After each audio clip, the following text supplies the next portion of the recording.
struggling single dad and his young daughter selflessly help a mysterious woman fix her broken-down car, unaware that she is a secret millionaire and his long-lost childhood love.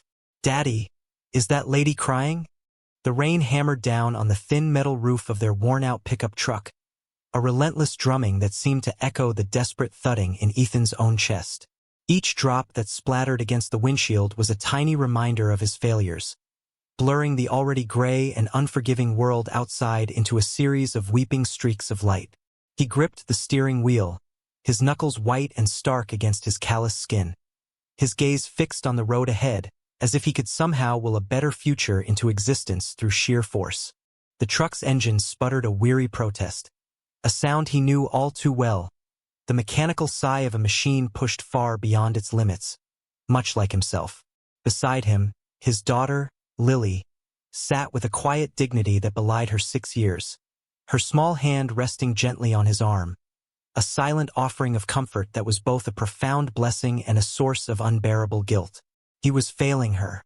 The thought was a shard of ice in his gut, sharp and biting cold.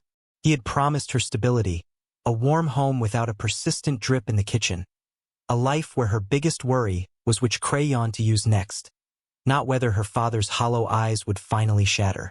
Today was supposed to be a step towards that promise, a job interview at a logistics warehouse across town, a position that didn't require a degree or a pristine resume, just a strong back and a willingness to work until his bones ached. It was his last real hope before desperation tipped into something far more bleak. He had spent his last $20 on gas and a clean, second-hand shirt, a pathetic investment in a future that felt increasingly out of reach. He was already running late. The silence inside the cab was thick, broken only by the rhythmic squeak of the wipers and Lily's soft breathing. Then, her small voice, pure and innocent, sliced through the heavy atmosphere. "Daddy, is that lady crying?" He followed her gaze. Through the deluge, a sleek but unassuming sedan was parked precariously on the shoulder of the road, its hazard lights blinking in a frantic, lonely rhythm. Standing beside it was a lone figure, a woman whose shoulders were shaking, her head bowed against the assault of the pounding rain. She was soaked, her simple dress clinging to her frame, a picture of absolute vulnerability against the vast, indifferent landscape. Ethan's heart gave a painful clench. He didn't have time. He couldn't afford to stop. The interview was in less than 20 minutes, and the warehouse was still miles away. Every instinct screamed at him to keep driving, to focus on his own sinking ship rather than the wreckage of another's. His problems were his own. He couldn't take on anyone else's. The world was a transactional place, and he had nothing left to give. He pressed his foot slightly harder on the accelerator. The truck groaned. But then he glanced at Lily, at her wide, unwavering eyes filled with a sincere, childlike concern that knew nothing of deadlines or desperation. In her world, when someone was hurting, you helped. It was that simple. It was a purity he was terrified of corrupting. He saw the woman again, a solitary figure being swallowed by the storm, and in her defeated posture, he saw a reflection of his own soul. His foot eased off the gas. The truck slowed. "Yes, sweetie," he heard himself say, his voice rough with an emotion he couldn't name. "I think she might be." The decision was made. He was going to be late. He was probably going to lose the job. But in that moment, looking at his daughter's hopeful face, he knew he couldn't lose his own humanity. Not that too. He pulled the truck onto the muddy shoulder, the tires spinning for a moment before finding purchase. He was a fool. He turned to Lily, forcing a smile that felt brittle and thin. "Stay here and lock the doors. Okay? I'm just going to see if I can help." She nodded, her expression serious as she engaged the rusty lock. He grabbed his old, threadbare jacket from the back seat, a flimsy shield against the torrential downpour, and stepped out into the storm. The rain was instantly blinding, cold and sharp, plastering his hair to his forehead and soaking through his clean shirt in seconds. He winced. So much for making a good impression. As he approached the stranded car, the woman looked up. Her face was pale and streaked with rain and tears, her eyes wide and haunted. They were a startling shade of gray, like the storm clouds above, but held a depth of sorrow that seemed ancient. He had expected to see panic or frustration, but what he saw was a profound, hollow loneliness that resonated with a painful frequency deep inside him. "Mom? Are you all right?" he asked, his voice raised to be heard over the roar of the rain. She flinched, startled by his sudden appearance, clutching a small, worn leather purse to her chest like a shield. My car," she stammered, her voice cracking. "It just stopped. I don't know what happened. My phone is dead." He gave her what he hoped was a reassuring nod, his eyes already scanning the vehicle. It was an older model but immaculately kept. Not the kind of car you'd expect to see abandoned on a desolate road. "I'm a mechanic," he said, the words feeling strange in his mouth. He was a mechanic once, before the bank took his garage, before his world splintered into 1,000 tiny pieces. "Let me take a look. Pop the hood for me." She hesitated for a second, a flicker of suspicion in her glistening eyes, before nodding and reaching inside the car. The hood unlatched with a soft click. He got to work immediately, the familiar motions a balm to his frayed nerves. Here, in the heart of an engine, things made sense. There was a problem and there was a solution. It was a simple, comforting logic that the rest of his life seemed to lack. His hands, though cold and wet, moved with an expert grace, checking the battery terminals, the belts, the fluid levels. He spotted it almost instantly. A cracked distributor cap, a small and simple piece of plastic, yet utterly debilitating. Water had seeped in, shorting out the connection. It was an easy fix if you had the part. He did not have the part. He did have an old emergency kit in his truck, a collection of spare bits and pieces he'd scavenged over the years. It was a long shot. He closed his eyes for a brief moment, the rain dripping from his chin. He thought of the interview, the ticking clock, the dwindling hope. He thought of Lily, watching him from the truck, her faith in him absolute. He opened his eyes. "I think I know what it is," he told the woman, who was now shivering violently, her arms wrapped around herself. "But I need to check my truck for a spare. It might not fit, but it's worth a try." He trudged back to his pickup, the mud sucking at his worn boots. He could feel her watching him, a silent, desperate gaze. He rummaged through his toolbox, his fingers numb with cold, pushing past rusted wrenches and stripped screws. And then he saw it, a universal cap he'd picked up at a scrap yard months ago, forgotten until now. It wasn't perfect, but it might just work. He also grabbed a small, dry rag. On his way back, he paused at Lily's window. She rolled it down a crack. "Is she going to be okay, Daddy?" she whispered, her breath fogging the small opening. "We're going to try our best, sweet pea," he said, his heart aching with love for her.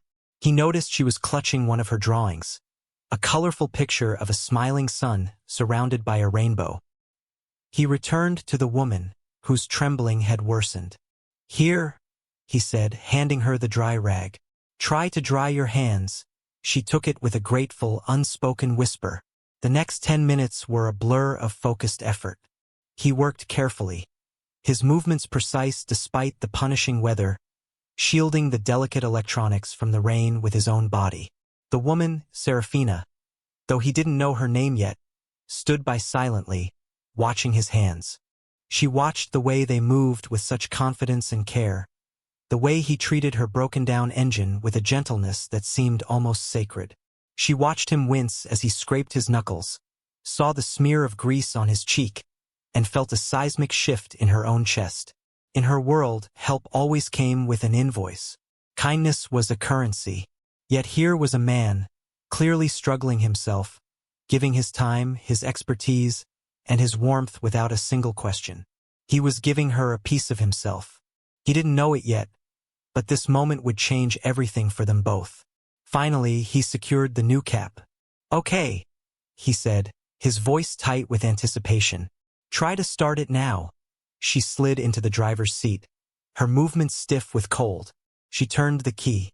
The engine sputtered, coughed once, twice, and then roared to life with a steady, healthy hum. A sharp gasp escaped her lips, a sound of pure, unadulterated relief. She looked at him through the rain-streaked windshield, her eyes wide with disbelief and a dawning awe. He just nodded, a slow, tired smile touching his lips for the first time that day. He had fixed it. He had helped. He felt a flicker of his old self, the man who could solve problems, the man who had value.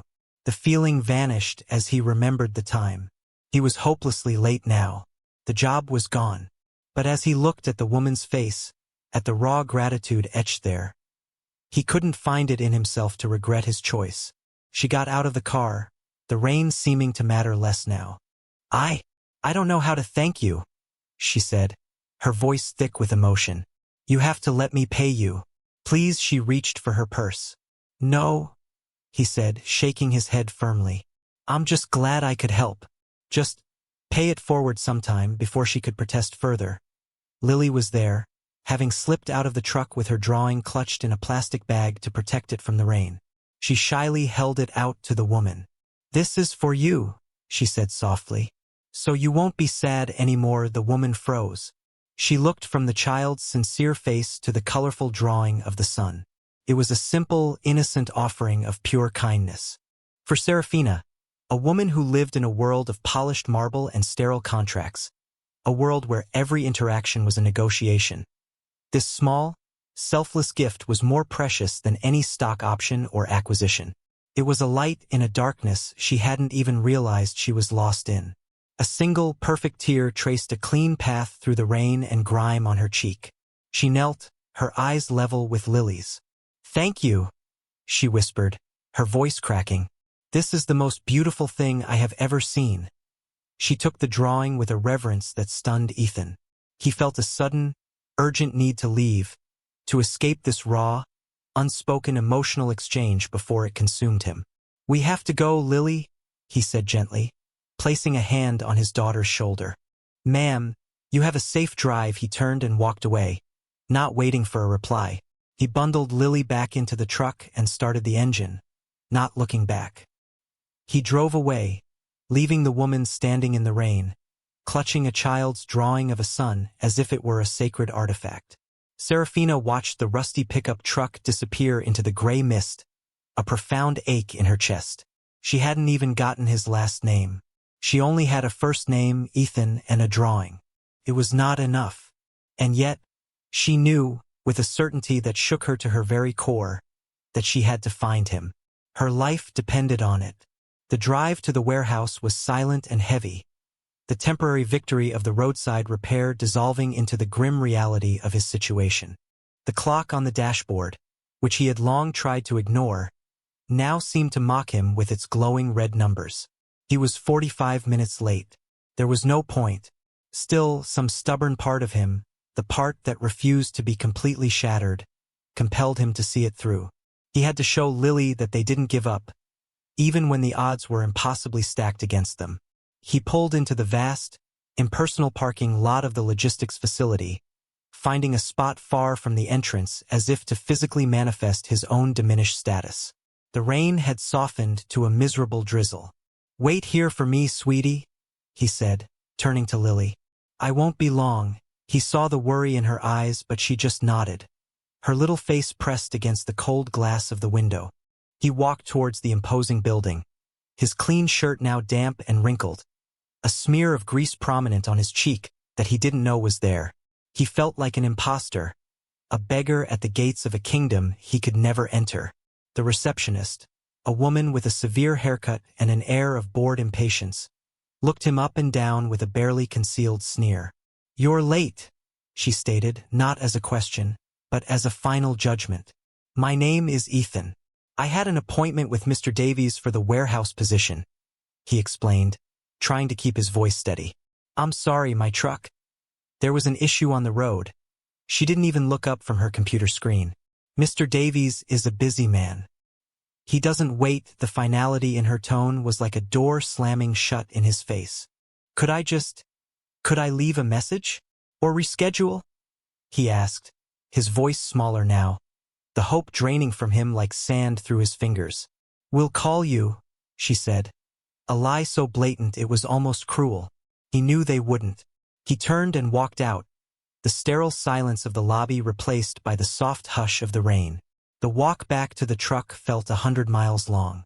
Each step was heavy, laden with the weight of his failure. He had made a choice on that road. He had chosen kindness over opportunity, and this was the consequence. He got back into the truck. The sigh that escaped his lips was weary and deep. Lily looked at him, her expression full of unspoken questions. "It's okay, Daddy," she said, her small hand finding his again. "We can have macaroni for dinner. It's my favorite." The simple, unconditional love in her voice was almost his undoing.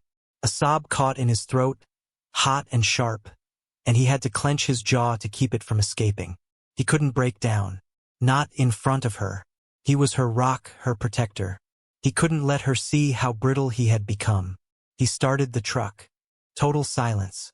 Meanwhile, in a gleaming high-rise office that seemed to pierce the very storm clouds he was driving under, Serafina sat behind a massive desk of polished obsidian.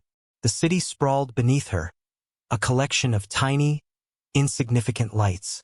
Her office was a testament to her success, a cavernous space of glass and steel, impeccably designed and utterly devoid of warmth. It was a fortress of solitude she had built for herself, brick by sterile brick. Her simple, rain-soaked dress was gone, replaced by an impeccable designer suit. Her hair was styled, her makeup flawless.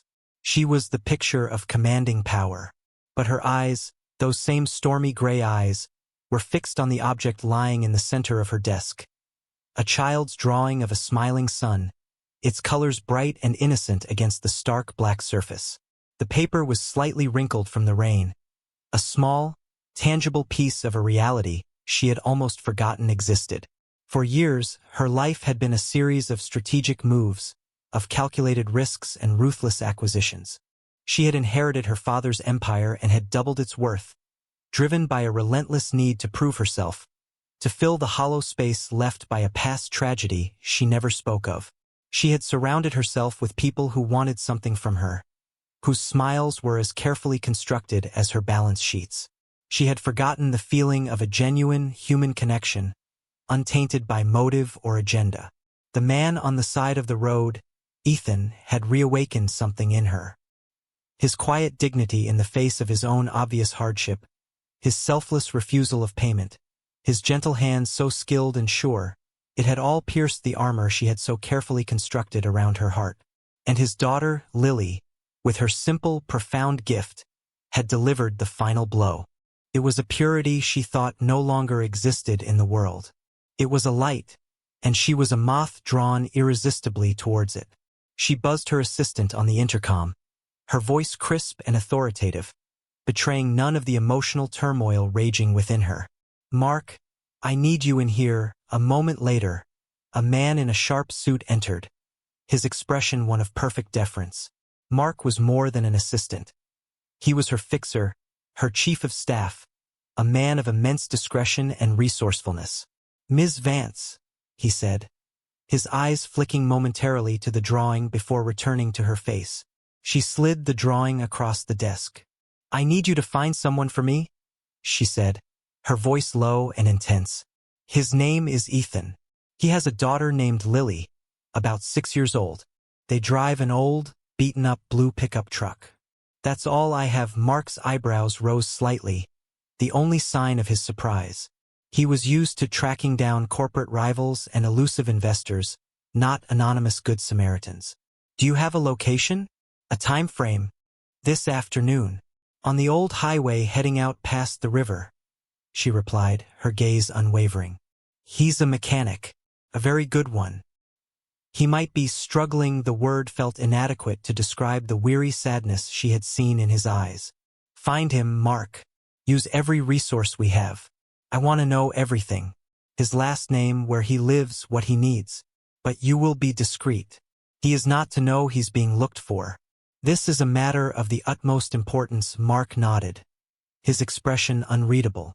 "Of course, Ms. Vance." He picked up the drawing carefully, as if it were a fragile piece of evidence, and left the room. Serafina leaned back in her chair, the leather sighing softly. She looked out at the rain-lashed city. For the first time in a very long time, The sprawling metropolis didn't look like a kingdom at her feet. It looked like a vast, lonely labyrinth. And somewhere within it was a man named Ethan and his daughter, a tiny flicker of warmth in the biting cold. She had to find that warmth. She had to get closer to it. It felt like the only real thing in her entire gleaming, empty life. She didn't know why this feeling was so powerful, so undeniable, but she trusted her instincts. They had built her an empire. Perhaps, just perhaps, they could also build her a life. The search had begun. The days that followed were a slow, grinding testament to Ethan's quiet desperation. The failed interview cast a long shadow, a heavy fog of despair that was difficult to navigate. He sold his last few valuable tools, the ones he had sworn he would never part with, remnants of his old life and his passion. The money bought them groceries for a week and kept the electricity on, a temporary reprieve that felt more like a postponement of the inevitable. He took on any odd job he could find, mowing overgrown lawns in the humid afternoon sun, fixing a neighbor's leaky faucet for a handful of cash, helping a local shopkeeper unload a truck for less than minimum wage. Each task was a small chip away at his pride, a reminder of how far he had fallen. He came home each evening, his body aching and his hands raw, to put on a brave face for Lily. Their small, rented house, with its peeling paint and the persistent scent of damp, was their sanctuary, and he was determined to keep it filled with as much light as he could muster, even if he had to generate it from his own dwindling reserves. One afternoon, a delivery truck pulled up to their curb. Ethan watched from the window, his brow furrowed in confusion.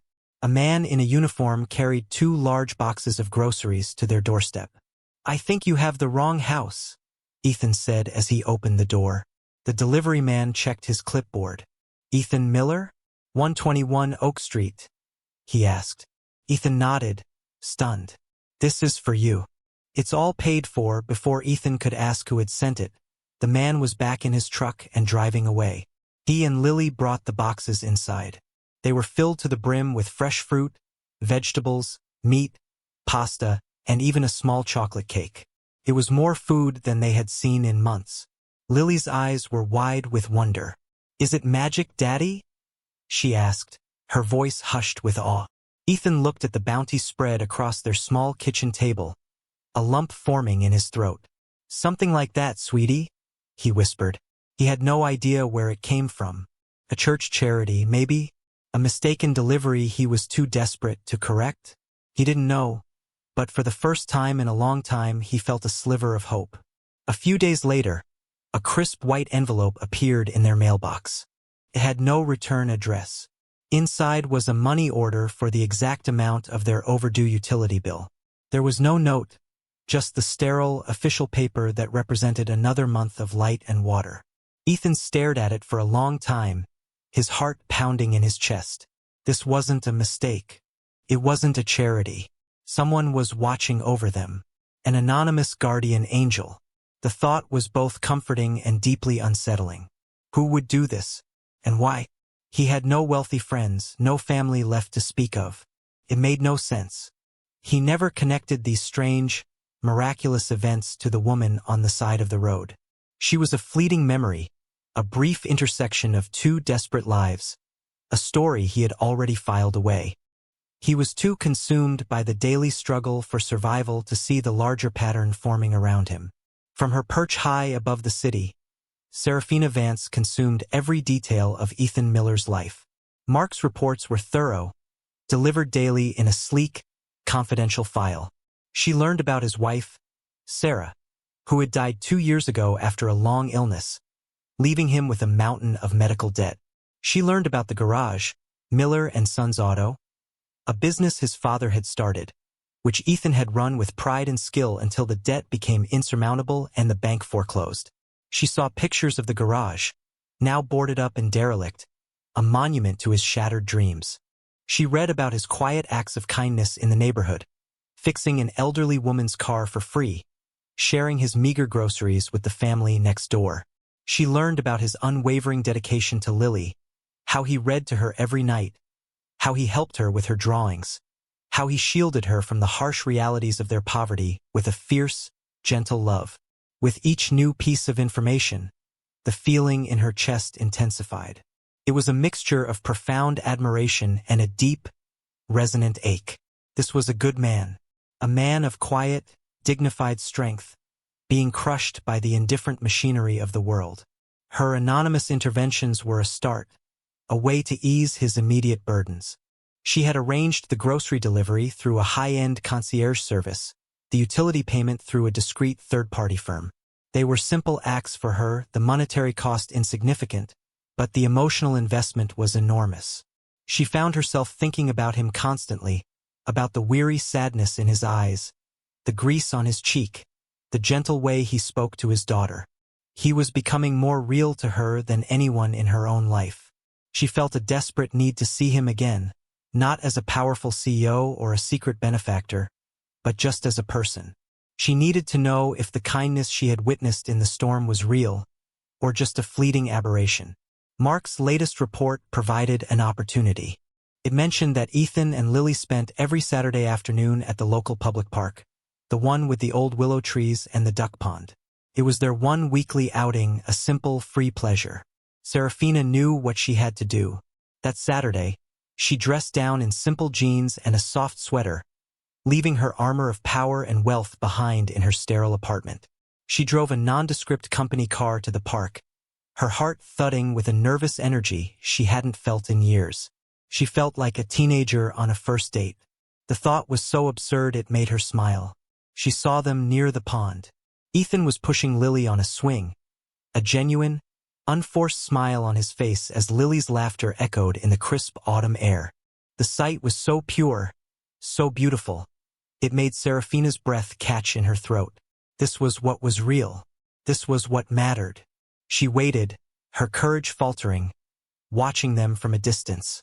Finally, they left the swings and walked towards a bench under a large oak tree.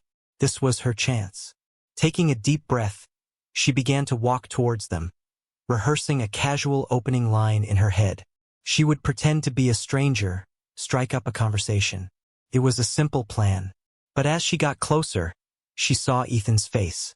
He was looking at a family having a picnic nearby, a mother, a father, and two small children. And the smile was gone, replaced by an expression of such profound, hollow longing that it stopped her in her tracks. She saw his grief, raw and exposed in the gentle afternoon light. She couldn't intrude on that. Not now. Felt like a desecration. She turned and walked away, her own heart aching in sympathy. The reconnection would have to wait. She would continue to be his hidden savior, a silent force ensuring that his world, and Lily's, was a little bit warmer, a little bit safer. She just didn't realize how deeply she was intertwining her fate with his, or how a memory from a childhood she thought she had buried was slowly, quietly, beginning to stir. The name Ethan. It felt familiar, like a half-remembered song from a long-forgotten summer. Weeks turned into a month. The anonymous gifts continued to arrive, small miracles that kept Ethan and Lily afloat. A gift certificate for a children's shoe store appeared in their mail just as Lily's sneakers had worn through. A random lottery win from a local hardware store provided him with a new set of quality tools. Ethan had stopped questioning it. He had started to accept it as a strange, inexplicable grace, a cosmic balancing of the scales. The constant, gnawing anxiety in his gut had receded, replaced by a cautious, fragile hope. He was even able to start taking on more ambitious side work, fixing cars for people in the neighborhood from his own driveway, his new tools allowing him to do the work properly. He was slowly, piece by piece, rebuilding his life. He felt lighter, and Lily blossomed under his renewed optimism. He owed it all to his anonymous benefactor, a faceless entity he often thanked in the quiet of the night. He still thought about the woman from the storm sometimes, a fleeting image of her tear-streaked face and the grateful awe in her eyes. He hoped she was okay. He never imagined she was the source of his newfound luck. Serafina, meanwhile, grew bolder. Her distant observation was no longer enough. The ache to connect with him, to hear his voice again, had become a constant, undeniable hum beneath the surface of her busy life. She orchestrated another chance meeting. Mark's research had shown that Ethan visited a specific, quiet coffee shop every Friday morning, his one small indulgence while Lily was at school. This time, Serafina was ready. She sat at a small table by the window, a book open in front of her, though she hadn't read a single word. She watched the door, her nerves tingling. When he walked in, her heart gave a familiar lurch. He looked different than he had in the storm. Less weary, the hollows under his eyes less pronounced. There was a quiet confidence in his posture that hadn't been there before. He ordered a black coffee and sat at a table near hers. The silence stretched. This was it. She stood up, pretending to walk towards the counter, and accidentally bumped into his table, knocking over her book. "Oh, I'm so sorry," she said, her voice sounding breathless to her own ears. He immediately bent down to pick it up, his hand brushing hers as he passed it back to her. A jolt, like a spark of static electricity, passed between them. He looked up at her, and his eyes widened in recognition. You're the woman from the storm," he said, his voice filled with surprise. "The one with the car." She gave him a small, shy smile. "I am. I never got to properly thank you." "It was nothing," he said, shaking his head. "I'm just glad you were safe." "It wasn't nothing," she insisted, her gaze steady and sincere. "You saved me that day." In more ways than 1 inch, an unspoken truth hung in the air between them. "I'm Serafina," she said, extending her hand.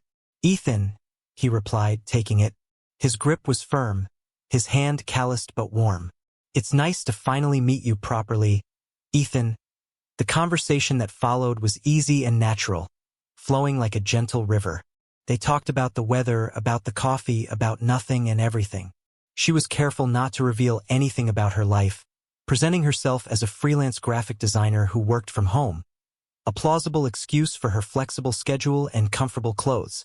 He spoke about Lily, his face lighting up with a pure, paternal love that made Serafina's heart ache.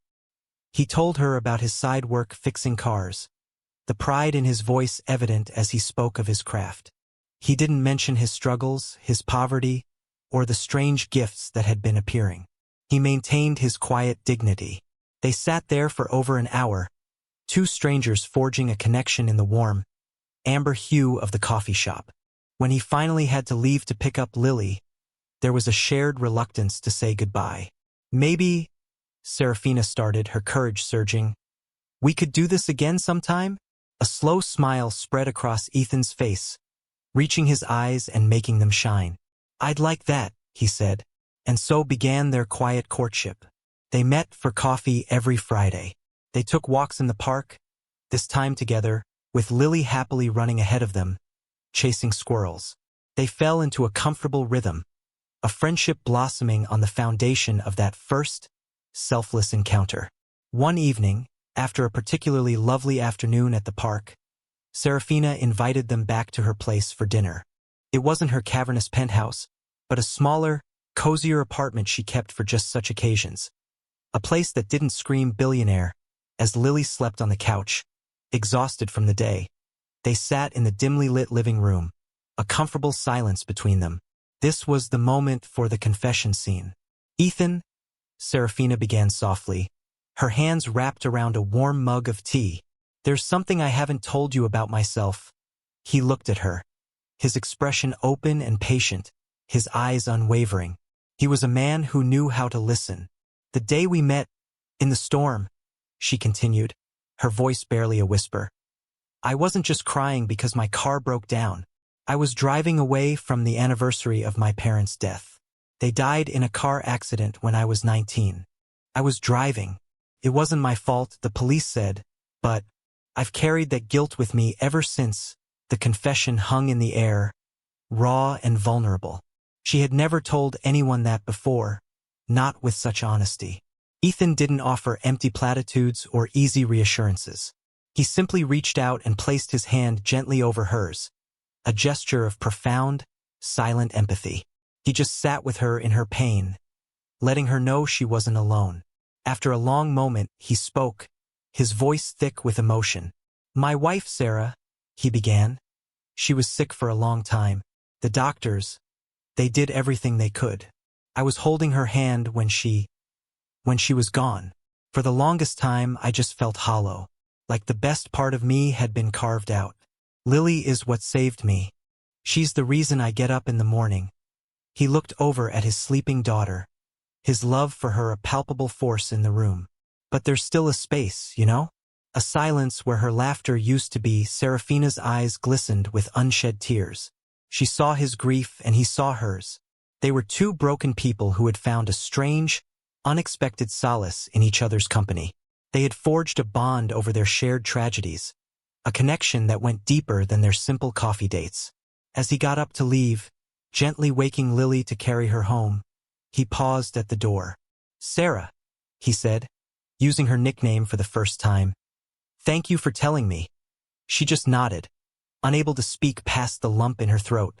She watched him walk down the hallway, a strong, gentle man carrying his whole world in his arms. She was falling in love with him, but her entire identity was a lie. The web of her deception was growing more complicated with each passing day. She knew she would have to tell him the truth soon, but she was terrified that her wealth, the very thing that had allowed her to help him, would be the thing that ultimately pushed him away. She was his hidden savior, but all she wanted to be was his. The delicate balance of their new reality was about to be shattered. Ethan's side work, while steady, was not enough to truly get them ahead. He needed a real job, a steady paycheck, benefits. He saw an ad for a busboy position at the Gilded Lantern, one of the most exclusive and ornate restaurants in the city. It was humbling work, far below his skill set, but it was a start, a foot in the door of respectable employment. He applied and, to his surprise, was granted a trial shift. The manager, a man named Mr. Henderson, was a cold, impeccably dressed man with eyes that seemed to miss nothing and approve of even less. From the moment Ethan walked in, Henderson treated him with a thinly veiled contempt, his gaze lingering on Ethan's simple clothes and worn shoes. The restaurant was a world of polished marble, flickering candlelight, and the soft hush of wealth. Ethan felt clumsy and out of place, his calloused hands seeming too large and rough for the delicate, gleaming silverware he was tasked with polishing. He worked hard, his head down, his movements quick and efficient. He cleared tables, refilled water glasses, and tried to remain invisible, just another cog in the grand, complicated machine of fine dining. He was determined to prove his worth. That same evening, Serafina had a business dinner she couldn't avoid. It was at the Gilded Lantern. She hated the place, finding it stuffy and pretentious, but it was the preferred venue for the investors she was meeting. She walked in, commanding the attention of the room as she always did, a vision of power and elegance in a sleek black dress. Mr. Henderson greeted her personally, his demeanor fawning and obsequious. "Ms. Vance, what an honor. Your table is ready." Serafina gave him a curt nod, her eyes scanning the room. And then she saw him. Her heart froze. It was Ethan. He was standing by a service station, his back to her, carefully arranging bread baskets. He was wearing the restaurant's simple black uniform, which seemed to diminish him, to strip him of the quiet dignity she so admired. She felt a confusing mix of emotions: shock, pride in his work ethic, and a fierce, protective anger that he had been reduced to this. She wanted to rush over to him, but she was trapped by her role, by the investors waiting for her. She sat at her table, her mind racing. The dinner was a blur. She couldn't focus on the talk of mergers and profit margins. Her attention was fixed on Ethan, watching him move through the crowded room with a quiet grace, his face set in a mask of concentration. She saw the way Mr. Henderson watched him, like a hawk circling its prey.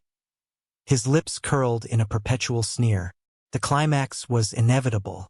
A wealthy patron at a nearby table, loud and arrogant, gestured impatiently for more wine. As Ethan reached for the bottle, the man's wife shifted her chair back abruptly. Ethan, trying to avoid a collision, stumbled. The bottle of expensive red wine slipped from his grasp, not shattering, but landing on the pristine white tablecloth with a sickening thud, a crimson stain spreading like a wound. Total silence. Every eye in the restaurant turned to their table. The patron began to shout. Mr. Henderson was there in an instant, his face a mask of cold fury. "You clumsy idiot!" he hissed at Ethan, his voice low but carrying in the suddenly quiet room. "This is a $500 bottle of wine. Do you have any idea what you've done?" Ethan stood frozen, his face pale with humiliation. "I'm so sorry, sir. It was an accident. The chair." "Excuses," Henderson snapped, his voice rising now, playing to the audience. "I knew from the moment I saw you that you didn't belong here. You have the look of someone who brings trouble. You're fired. Get out of my restaurant. Now." He pointed a trembling finger towards the door. Ethan just stood there, speechless, the weight of 100 pairs of eyes pressing down on him. He was being publicly humiliated, stripped of his dignity for a simple mistake. He felt small, worthless. He wanted the polished marble floor to swallow him whole. And that's when Serafina moved. She rose from her table, her movements calm and deliberate. A soft click of her heels on the floor was the only sound. She walked towards the scene, a commanding presence that instantly shifted the focus of the entire room. She stopped beside Ethan, placing a gentle, reassuring hand on his arm. She didn't look at him. Her stormy gray eyes were fixed on Mr. Henderson, and they were filled with a cold, righteous fire. "What did you just say to him?" she asked, her voice quiet but carrying an undeniable weight of authority. Henderson was taken aback. "Ms. Vance, this is an internal staff matter. This person, he is incompetent and has been dismissed." "This person?" Serafina said, her voice dropping to a near whisper that was somehow more menacing. "Is Ethan Miller, and he is the kindest, most decent man I have ever met. A man who, when he found me stranded and crying in a storm, stopped to help without a thought for himself, and refused to take a single penny for his time and skill." She turned her gaze to the shocked patrons. "A man whose character is worth more than every bottle of wine in your cellar, Mr. Henderson." She then turned her steely gaze back to the manager, whose face had gone pale. "You are correct about one thing. He does not belong here. A man of his integrity is wasted in a place run by a petty, cruel bully like you." A collective gasp echoed through the room. "You speak of what belongs where?" Serafina continued, her voice rising with controlled power. "Let's talk about that. I own this restaurant, Mr. Henderson. In fact, I own the entire restaurant group. This building, the land it sits on, the very plates you serve your overpriced food on. They all belong to me." Henderson's jaw dropped. He began to stammer, his arrogance crumbling into dust. "Ms. Vance, I had no idea." "Clearly," she said, her voice dripping with ice. "You're fired, Mr. Henderson.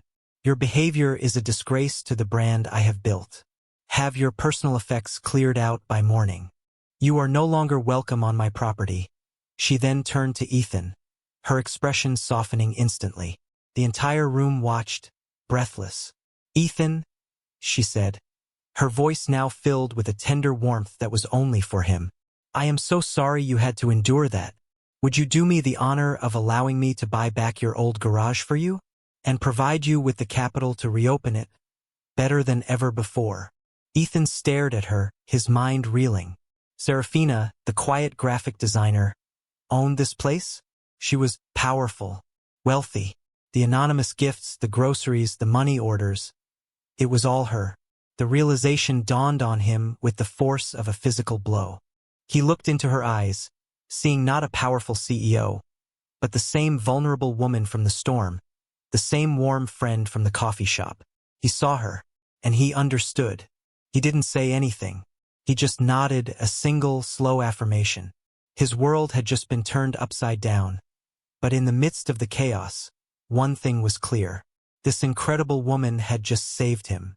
She was his savior. The rest of the evening passed in a dreamlike haze for Ethan.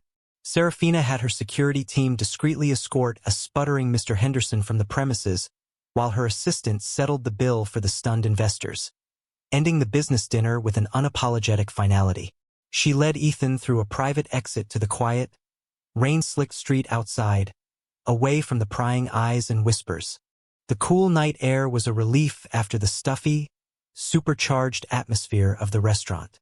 They stood in silence for a long moment, the city lights shimmering on the wet pavement around them. Ethan's mind was a whirlwind of questions and emotions. Disbelief, gratitude, confusion, and a tiny, blossoming seed of something that felt like hope. "Sarah," he finally said, his voice quiet. "The groceries, the utility bill, the tools. It was all you, wasn't it?" She didn't look away, her gaze steady and unwavering in the amber glow of the street lamp. "Yes," she admitted softly. "I wanted to help. After what you did for me, I had to. I hired someone to find you. I wanted to make sure you and Lily were okay." He shook his head, a humorless chuckle escaping his lips. "Okay? Sarah, you didn't just make us okay. You performed miracles." He looked at her, truly looked at her, seeing the immense power she wielded so quietly, the vast gulf between their two worlds. "Why didn't you tell me who you were?" The question was gentle, not an accusation, but a genuine plea for understanding. "I was afraid," she confessed, her voice fragile. "I was afraid you would see the money and not me. My entire life, people have wanted something from me. But you wanted nothing. You gave. You gave when you had nothing to spare. I didn't want to lose that. I didn't want to lose you." Her vulnerability was a bridge across the chasm of her wealth. He saw not Ms. Vance, the powerful CEO, but Serafina, the lonely woman who carried a secret grief, the friend who had shared her story with him in the quiet of her apartment. He took a step closer. "You could never lose me," he said, his voice thick with an emotion he was only just beginning to understand. "Sarah, what you did in there. No one has ever stood up for me like that." An old, forgotten memory sparked at the edge of his consciousness.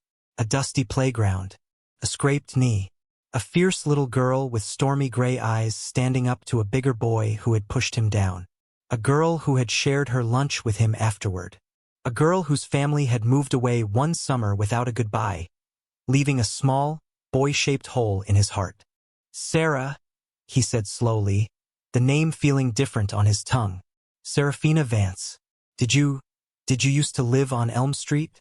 "A long time ago." Her eyes widened, a flicker of disbelief and dawning recognition in their depths. "How did you know that?" she whispered. "Because I was the boy you defended," he said, his own voice cracking.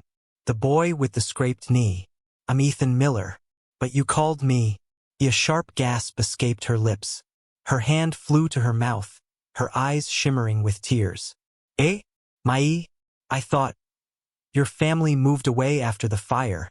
"No," he said, shaking his head, the pieces of their shared past clicking into place with a seismic finality. "Your family moved. I never left." They stared at each other. Two lost children who had finally found their way home after decades apart. The kindness he had shown her in the storm was not the beginning of their story, but a continuation of it, an echo of a bond forged in childhood innocence. All the feelings she'd had, the inexplicable pull towards him, the sense of recognition. It all made sense now. He wasn't just a kind stranger. He was a piece of her own lost history. "I've thought about you," she whispered, a tear finally tracing a path down her cheek. "All these years. I never forgot you." "I never forgot you either, Sarah," he said, his own eyes glistening. He reached out and gently brushed the tear from her cheek with his thumb. In that single, tender touch, the years of loneliness and grief seemed to melt away. The CEO and the busboy vanished, leaving only a man and a woman who had found each other against impossible odds.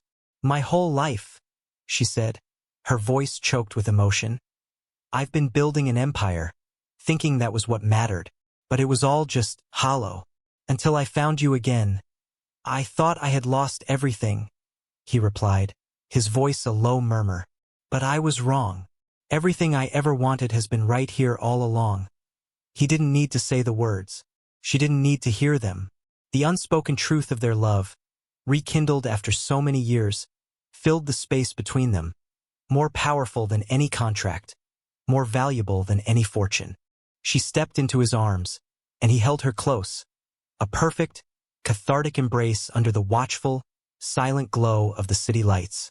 He was no longer the virtuous sufferer, and she was no longer the hidden savior. They were just Ethan and Serafina home at last.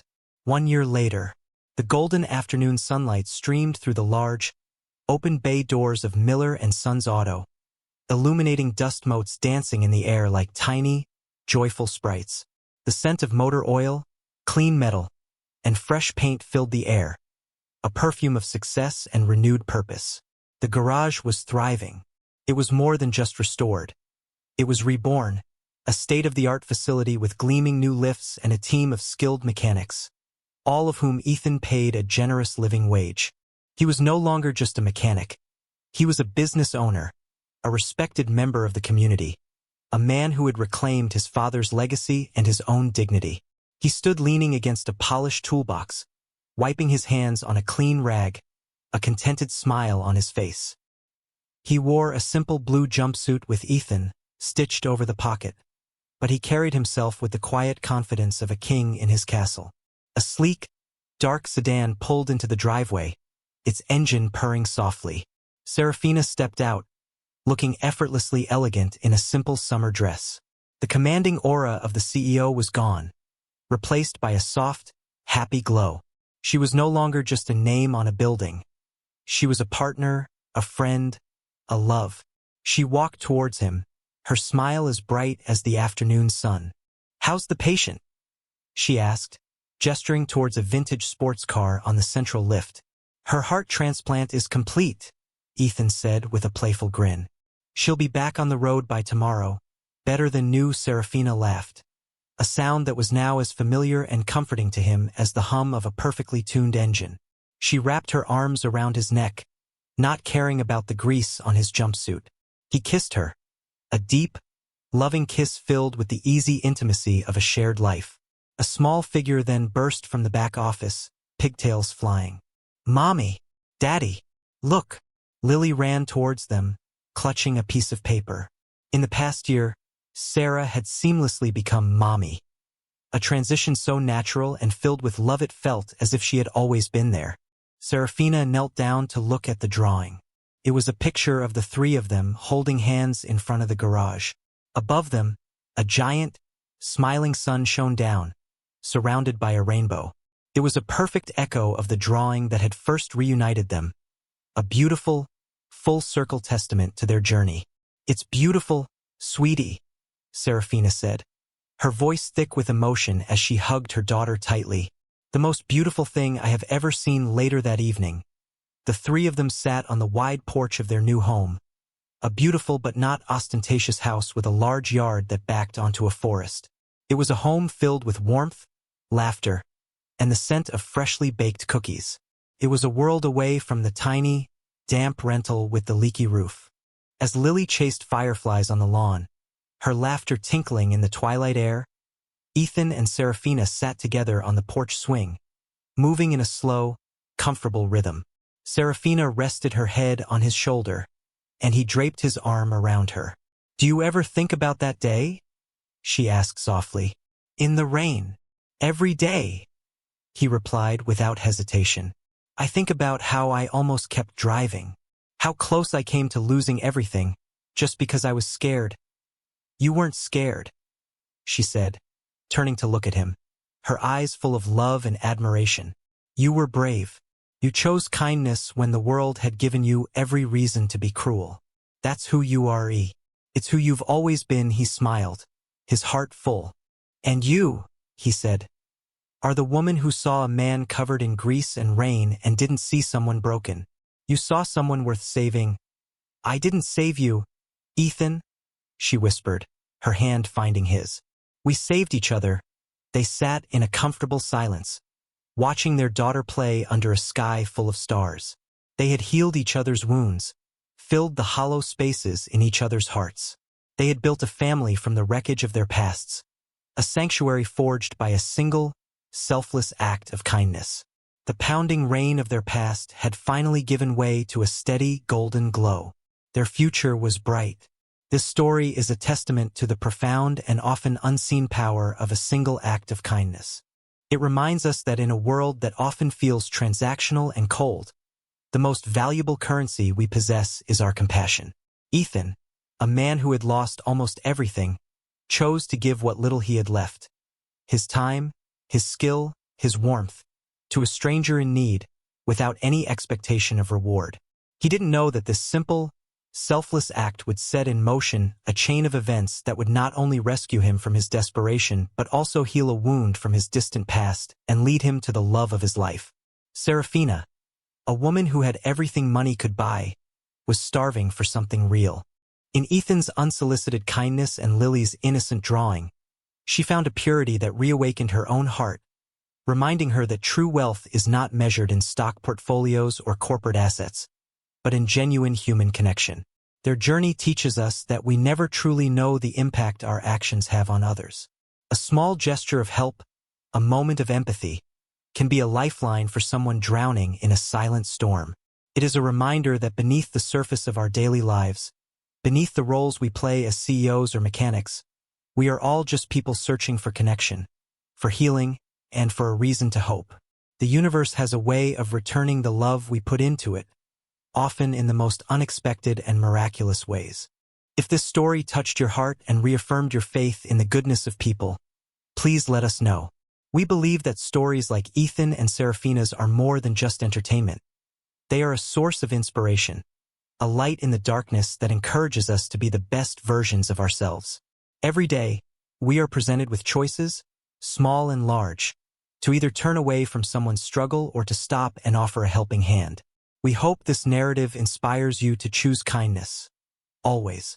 For more soul-stirring tales of love, redemption, and the incredible power of the human heart, be sure to like, share, and subscribe to Soulful Love Tales. Your support allows us to continue creating these heartwarming and inspiring stories that celebrate the very best of humanity. We'll see you in the next one.